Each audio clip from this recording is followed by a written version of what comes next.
I fucking hate romance now. Hi. So I today would like to talk to you about the books that I read so far in the year, but mostly in February, because for some reason in February inspiration just fucking struck and I couldn't do anything but read books 24/7, like all the time. That was all I was thinking about. So in February I ended up reading like 18 books, and then the two before I read in January, like on New Year's, because I do have a life. Thank you for asking. The first book I read in the year was Pestilence. Unfortunately, I gave this book 4 out of 5 stars. What? This book follows a main character whose name I've forgotten, who is living in this apocalyptic world, and essentially the 4 horsemen of the apocalypse have arrived. Rain destruction, the internet got shut down, the world is in ashes, and then they went away. And then many years after, only one comes back: pestilence, right? The plague. So Plague Daddy is going around Earth, and wherever he goes, this like terrible, crazy, horrific plague follows him. So our character, being the boss bitch that she is, decides with her like team of ragtags to murder him. And she's the one that gets left behind in order to do the deed. She has all her shit. She meets up with him in the front of the city. This is not a spoiler. This happens in the beginning of the book. She tries to murder his ass. She shoots him, sets him on fire, and then watches him slowly burn alive. So he doesn't die because he's immortal, he's the plague, he's Plague Daddy, and he gets real fucking mad at her for trying to kill him, because apparently a lot of people have tried to kill him. But instead of just murdering her, he says he's gonna make an example out of her, and then he ends up like torturing her for a few days until she gets like so tortured that she can't move, at which point he nurses her back to health to continue their journey, and she's like sticking with him. And I think her part of her torture is watching all the humans on Earth besides from her slowly die, which is a little yeah, this book wasn't good. I like, realistically speaking, now I would give it 3 out of 5. Because like overall it was enjoyable, and I did finish all of it, and it was not like a small book. Flies. The fact that I did finish it like says a lot, but it doesn't say enough, because I finish a lot of dumb books. All right, book number 2 was The Ex-Hex by Erin Sterling, which is a second chance witchy small town romance that I absolutely fucking loved. Now, do I wish that I read this book when it first came out, which was like autumn with the whole Halloween vibes and everything else that's going on there?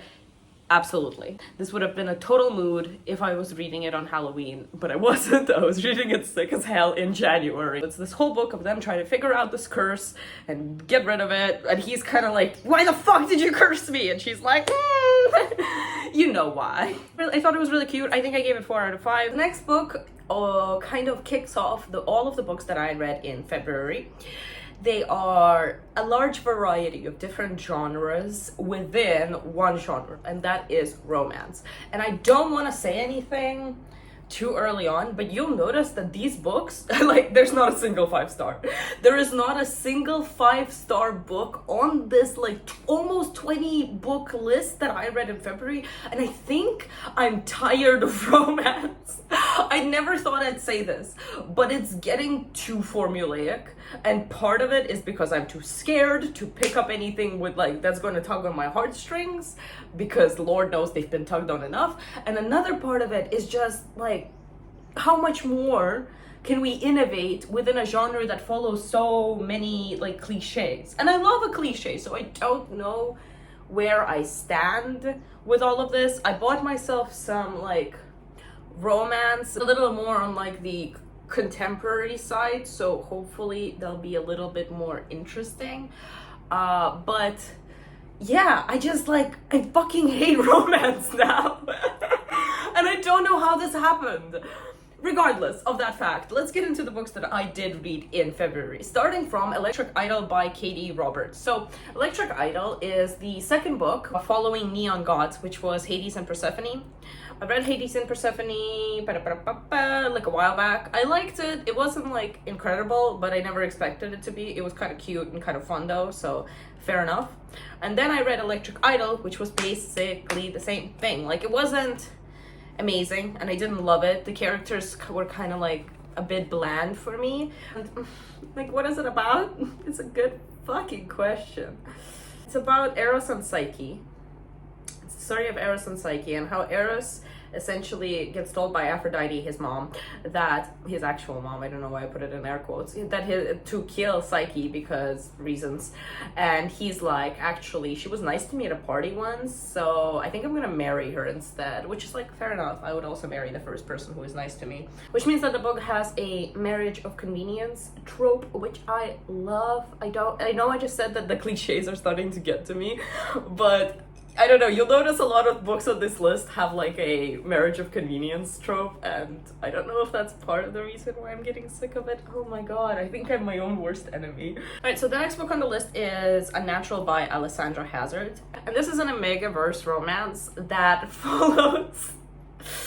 I don't remember. It's like a prince, an alpha prince, and then another like secret alpha ambassador from another country, and they have to get fake married. You see the trope, yeah? They have to get fake married, but they're both men and they're both alphas and they don't know how to handle that. They're being like really attracted to one another.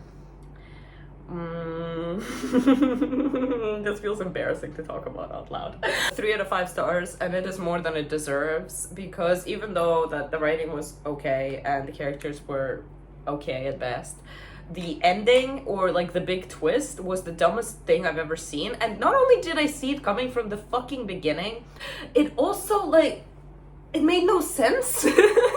Like, why it would be an alpha romance and then they do that at the end. Like, I came here for a reason, and that reason is the only thing you didn't deliver on, and it's kind of like, why?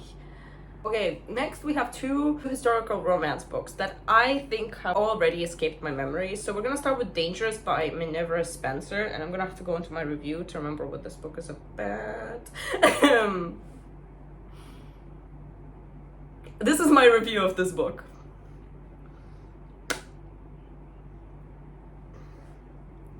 Thanks, dude. Thanks a lot. Alright, what sort of lady doesn't make her debut until the age of 32? A timeless beauty with a mysterious past and a future she intends. Oh, okay, I remember this. This book follows our heroine, who just came back to London after like years, like 20 years away, and nobody knows where she was except for her and her family, whom she told. What she did was she got kidnapped, and then she was taken to the Middle East, I am assuming, because they kept calling him a sultan and he had like a harem. But I'm sure there are other places that have that. And then she meets our male character, who is probably a woman-hating misogynist, but I don't actually remember. That it's just like a general characterization of most male leads in historical romances. So we're just gonna assume that he's like a fuckboy who thinks all women basically should be seen and not heard. Then he meets her and she's like a spitfire or whatever, and he is enchanted, let's just say. So he does the only like logical thing in his mind, and he fucking marries her. I'm pretty sure I rated this book 3 stars. So after that, we have another historical, which I also rated 3 out of 5 stars. Okay, so here we have another heroine, also a spinster, also quite old. She has a stupid brother. His brother's getting in with like the wrong fucking company. He's out here like, you know, partying, doing cocaine. I don't know what they did back then, but I imagine that's it.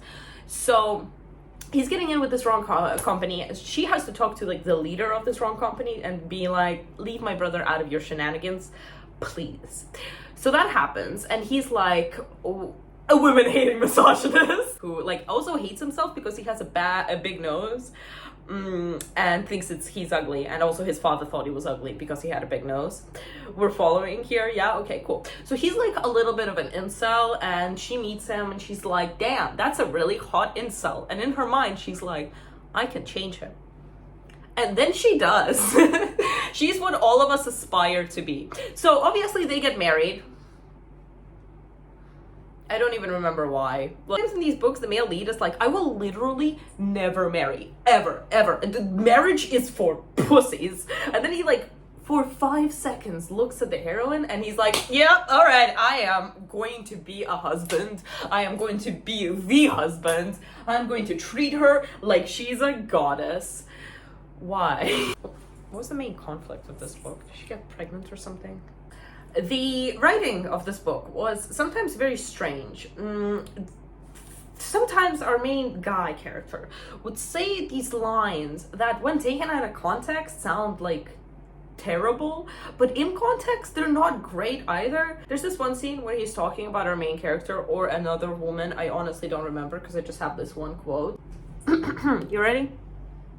The trouble was, every time, just as he was on the brink of flooding her vaginal womb with the hot seed of latent balusters. Why? The other one was even better. It was this one paragraph when Dane, our MC, talks about his like new wife. And this is the paragraph, right? The rest of the time, however, he was the Dane everyone believed he was. For hours at a stretch, he could be amiable, even charming. Then, for no ascertainable reason, he'd turn on her, trickling sarcasm over her like acid, or patronizing her, or casually uttering a handful of words nicely calculated to turn her mind black with rage. I mean, gaslight, gatekeep, girl boss, I guess? That's healthy. Where's the red flag parade? The next book that I read was A Deal with the Elf King by Elise Kova, which was actually a 4 to 5 thing. Jesus Christ, this was such a good palate cleanser. It was a simple fantasy romance between an elf king who's kind of dark and like a fiery redhead who has magical powers. And it was great. It was wonderful. I had a lot of fun with it. The characters were cute. The storyline was cute. The setting was nice. It was everything I needed it to be. If at the end it did get a little cringy, it's okay. I can forgive anything at this point. I had Line Mates and Study Dates by Eden Finley. And when I said that there were no 5 stars on this list until the very end, I low-key lied because I forgot about this. But I don't... These are books I give 5 stars to like very freely. They're not the best thing ever. Like, we're just gonna admit that. We're just gonna sail past it. We're going to be honest with ourselves. They're not the best books ever. They're simple. They're easy to read. There's absolutely nothing, no like angst in them. Nothing goes wrong at the 3rd act. They kind of like a little bit of consequence happens or a little bit of an inconvenience and they're like, well, actually we really love each other, so we're just gonna move past it. And I'm like, yes you are. Yes you do. Fucking hell, at least someone understands what a relationship is. I'm not even gonna explain the plot to you. This is like the last book in a series. It follows 2 characters, usually hockey players, as they form a relationship. It's really cute. Read it if you like gay romances. Okay. Then I read The Wisteria Society for Lady Scoundrels by India Halton. It has an element of magic realism to it, to the fact that the women in this society learn some magical phrase that it like makes magic happen. Magical phrase that makes magic happen, of course. And now they can fly their houses, which like I don't get why that's such a big deal. Like it's just flying houses, but they're like battle houses as well, so they have like guns on them and you can like battle each other on them. I guess this is the closest to planes you can get in Victorian London, but sure. So, flying houses. Did I imagine them as the house from Up? Of fucking course I did. It's all I could think about. Just them with a bunch of balloons. Regardless at that point. It's a really interesting story of how these lady scoundrels, these pirates, have these flying houses and they terrorize the city, but in like a nice way, in like a very respectful lady way, where they take the money, but they also say please and thank you. And then there are also like normal pirates, men, who I don't know, do pirate things. This is never explained. Eventually, we have our main character, who is the daughter or a niece of one of these pirate women, and we have our male character, who's like an assassin / pirate, right? And they come together, and this is a little like enemies to lovers, while also a little bit of an adventure, while also being set in Victorian London. The premise is so freaking good, and the beginning was so strong. So in the beginning, the male lead was giving me like young Antonio Banderas in The Mask of Zorro type. And I don't know, just something about the beginning of this book, reading it, like the sexual tension between the two MCs, it was insane. It was so good in the beginning. Did it kind of drop off at the end? Yes, I've noticed this with a lot of these books. For some reason, they had like really strong beginnings, but as I progressed in the story, I just somehow started caring about the characters and what's going on with them even less. And in this particular book, he went from like a young Antonio Banderas to like an Ed Sheeran type of guy, and like those are not the same guy. The next book I read was Something Fabulous by Alexis Hall. Alexis Hall, I later found out, wrote boyfriend material? That can't be right. Boyfriend material sounds really weird. It is boyfriend material, which is a book I read 2 years ago, and I really like. This is nothing like that. I rated this 1 out of 5, and I DNF'd it. Should I review this? This is a historical romance between two men in like a fictionalized society where I guess it doesn't really matter. Like it kind of matters, but it doesn't really matter. It's the story of how one man proposes to a woman, and this woman essentially does not want him at all, and she runs away, and he follows her with her brother, who is also searching for her. And shenanigans happen, and this poor man that just offered his hand in marriage and got rejected just continues on this like never-ending journey of running after this woman that clearly doesn't want him. He doesn't want her either, so I don't understand why he's running after her. I don't think he understands why he's running after her. Nobody really understands why he's running after her. They meet this really cute lesbian couple halfway through that I did appreciate. The lesbian couple was the best thing in that book. The rest of it, I fucking hated with a fiery passion. I did not like the characters. None of them, besides from the lesbian couple, by the way. I hated all of the characters. I hated the sister, who was just an insane person and a liar. I hated her, like, girlfriend slash fuck buddy slash girl get out of that relationship. I hated the man that was chasing her, the main character, who was just kind of a prick and really needed to get his priorities straightened out. I hated his boyfriend, her brother, just for being an annoying piece of shit. It was not a fun read. I got to 60% and I was like, no. And I finally finished Catch-22. I don't even know how to talk about Catch-22 because I read the first 90% in the beginning of 2020. And then I read the last 10% this month. Why did I do that, you ask? Well, because I'm stupid. I read a spoiler, like, I don't know how I did this. But I had the physical book, and I was reading, and then I skipped to the end.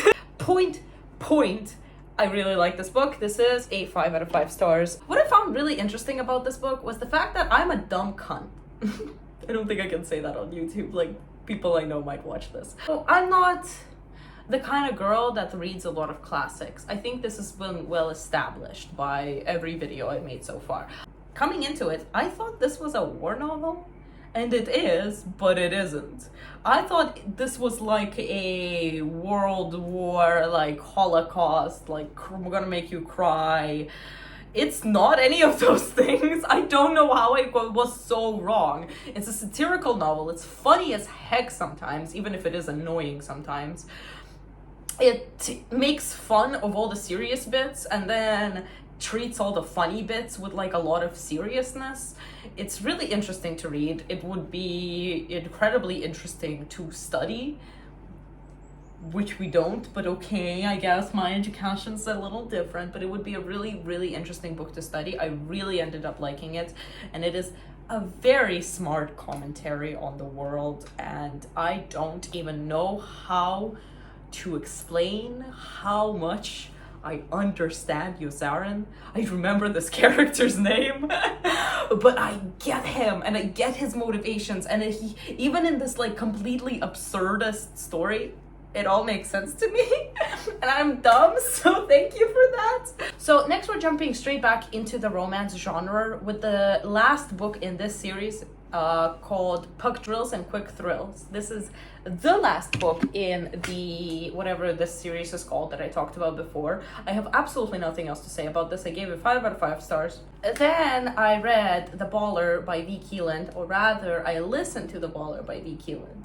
This is partly when I got a discount at my audiobook app, and suddenly I ended up paying only 54 rubles instead of 500 rubles for it.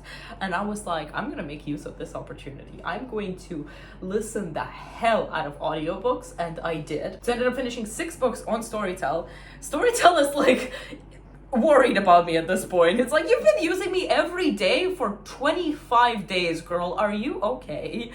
And the answer is no, I'm not, because I read The Baller, and I read a lot of other books like this, and I think that's part of the reason why the romance genre is dying inside my head. So what is The Baller about? I don't fucking remember. I'm gonna have to click on it. And I gave it 4 out of 5, so I must have liked it. Okay, so this is a sports romance between Delilah and Brody. Brody is a football star, I think. I don't remember the sports. And Delilah is a sports reporter. They meet in the locker room. And Delilah wants to interview Brody, and he wants to fuck with her a little bit. So there's a little sexual tension going on there, and that's basically how their story spreads out. It is the most simple, formulaic, like, romance that I've probably read in a long time. And then after I read it, and I did like it because it's so simple and it's so easy to listen to, I ended up reading like 4 more of these kind of romances, and I think that's part of the reason why I like died a little on the inside. But this one was fun. The one thing I do have to note about these books is that I kind of forgot that in like the 3rd act, kind of, they usually just pull something out of nowhere in order to make like the big problem happen. And here the big problem was kind of like intense, and I mean, I'm not gonna say anything about it except for the fact that I was in my earphones at 3 a.m. wide awake screaming homewrecker at my like ceiling, so take that as you will. Marriage for One by Ella Mays is a slow burn marriage of convenience type. It's very reminiscent of The Wall of Winnipeg and Me. The only difference is take out the footballer, put in like a business mogul, whatever, and you basically have almost the same storyline, except this one is like just slightly worse. They made us wait a long time before these 2 characters got together. Well, before these 2 characters had sex. And when they did, that sex was just not it. Things are supposed to happen at the end of a slow burn that make it worthwhile. And for me, I liked all the like parts leading up to the sex. I really, like, I'm starting to gain, as I'm going on, a new appreciation for slow burns. I do kind of like it. I like the blue balls. I like being left on red. If at the end there's no like payout for that, it annoys me. Then I reread The Sweetest Oblivion by Danielle Laurie. I think I even talked about it in like my first wrap up ever, which is really cute. I only made like 4 of these so far, but it's already, I'm like, she was so cute back then. It's good. It's still good. It was good when I read it. It's still good now. The sexual tension between these 2 characters off the fucking charts. Both of them are so like perfect for each other. I love the storyline. I love everything about that book. 5 out of 5 stars. I would change not a thing. Not a thing. Then I listened to Rebel Air by V. Keeland and Penelope Ward. Well, I listened to parts of it. So I started Rebel Air and I was in love. I love the 2 characters. I love the story. I love the narrators, which doesn't happen very often. I'm very picky about my narrators, but I love these 2 characters. And I loved everything. And then I didn't. So 3rd act comes along. I'm not gonna spoil it or anything, but 3rd act comes along and we learn a secret. At this point, our 2 characters just got together. So all until the 3rd act of this book, they're just kind of figuring each other out. Our main heroine starts to work for our hero. She is a hostess. She's a hostess in his like bar/restaurant. They're starting to hang out. They're becoming friends. They're becoming a little bit more than friends. They're not sure where it's all leading. And just as the like culmination of their relationship happens, everything hits the fucking fan. And it hits the fan in a way that I did not expect. I'll give her that. I mean, I should have. That was my mistake. But I didn't expect it. And the moment I heard it, I like paused the audiobook and I was like, oh, wait, no. What I think is happening cannot be happening. So I go on Goodreads, I read a bunch of spoilery reviews. I find out that not only is the thing I think is happening, but also I find out more information about this thing, and it cut me off. I had no desire to read this book. I didn't want to get into it. I didn't want all the bullshit. There's apparently a second book. I didn't even know this was a duology. That's my fault. Duologies always end on like a shit note, so you have to read the next book, and I hate that. I hate it. But yeah, I had no desire to continue reading. I gave it 2 out of 5 stars because it was really good until that point. But yeah, I just quit. I quit immediately. I quit right after. After that, as in another attempted palate cleanser, I reread Bound by Honor by Cora Riley, which kind of failed. I used to really love this series. This is one of my favorite series. It's a mafia romance. I think we've all kind of heard of it if you read the kind of things I read.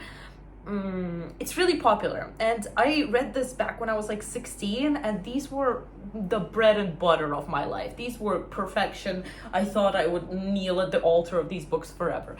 But as I keep rereading them, they just get more and more annoying. Especially this first one, because this first one, like, Arya is a doormat. Like, we can accept that. I still agree that the next book have this pairing that I hate even more than I hate Arya and Luca, because Arya is a doormat, but Arya is at least a doormat that tries to make things work, and Luca is a piece of shit that also tries to make things work. So you can kind of see them like fighting for this relationship, which you appreciate as a reader, because at least you get that they want it. At the same time, a lot of like the sex aspects of these books were just I forgot all of these virgin heroines and their like 0.5 inch pussies or whatever. Then I reread Jock by Sarah Ney for like the 4th or 5th time. This was a palate cleanser. Man, I love this book. 5 out of 5 still. I don't know what I gave it the first time I read it, but every time I've reread it since, I've just gained a new appreciation for it. This book is super freaking cute, and it's so simple. It's 2 people meet at a party because she's being like too honest with all the guys that are trying to score with her friends, so they kick her out the house, and he likes her, so he comes out with her while he like pretends to kick her out but actually just wants to keep her company, and then they end up bonding, and then like good things happen in their life, and it's awesome. It's literally awesome. I love this book so much. It's so simple. It's so cute. It's everything I want in a sports romance without any of that bullshit third act conflict. Thank you. Goodbye. Then I read Your Dad Will Do by Katie Roberts, same like woman that wrote Neon Gods, and she's also the same woman that wrote the book that I'm reading right now, which is Desperate Measures, which is a Jafar and Jasmine retelling. It's going meh. It's going meh right now, but we'll see how it goes. Point is, this is pure smut. This is a novella that is 100% smut. It's about this woman who gets cheated on her by her fiance, so she goes to his dad's house and fucks his dad. That's all you need to know. I gave it 5 out of 5. Let's move on. X Games by Stella Rice. I gave X Games 4 out of 5. It was an okay book. I genuinely don't even remember the plot anymore. Something about, once again, your fiance like leaves you, so you fuck his brother or something like that. All of these women have really, really healthy ways of dealing with heartbreak. And she ends up falling in love with the brother, blah, blah, blah, blah, blah, blah. If you're into this kind of thing, you should read it. If you're not, don't. I then finally read Lie With Me by Philippe Besson. I don't know if you pronounce it the same like that. And this broke me a little bit. It's a 5 out of 5. It is probably the book that was like, it was pretty short. It was only 2 hours on audiobook, and I had like e-copy with me, so I was reading as I was listening. I was highlighting so many things, and it's such a beautiful, simple story that is really like, it can be so close to your heart, regardless of what time you grew up, what sexuality you are. It's just the story of like falling in love in your youth and then drifting apart and lying to yourself and being honest with yourself. And it's so much packed into 200 pages. But Philippe Besson is very quickly becoming an author I think I'm going to really, really enjoy. I really liked his writing style, or the translation of his writing style. And the characters, the things he brings into the story. Like, the third act here was like, it threw punches. So that was all the books I read this month. It is now March. I'm still on my grind, kind of. I'm really considering giving up romance for a little bit, or at least like putting it on pause, maybe reading 1 or 2 a month, just to see how it feels. Because reading I With Me, which was not my usual genre, you know, I try to steal clear of emotions. It definitely made me feel something. Finally, it made me interested. Finally, it like actually made me care about what the hell I was reading, instead of just passing my time and like occupying my brain, because God forbid I just am alone with my thoughts for 2 minutes. So I'm genuinely considering reading more like serious books for a while, but I don't know how that's going to go. Usually every time I say that, I just end up falling into like a deep depression, and the only thing that can get me out are gay sex books.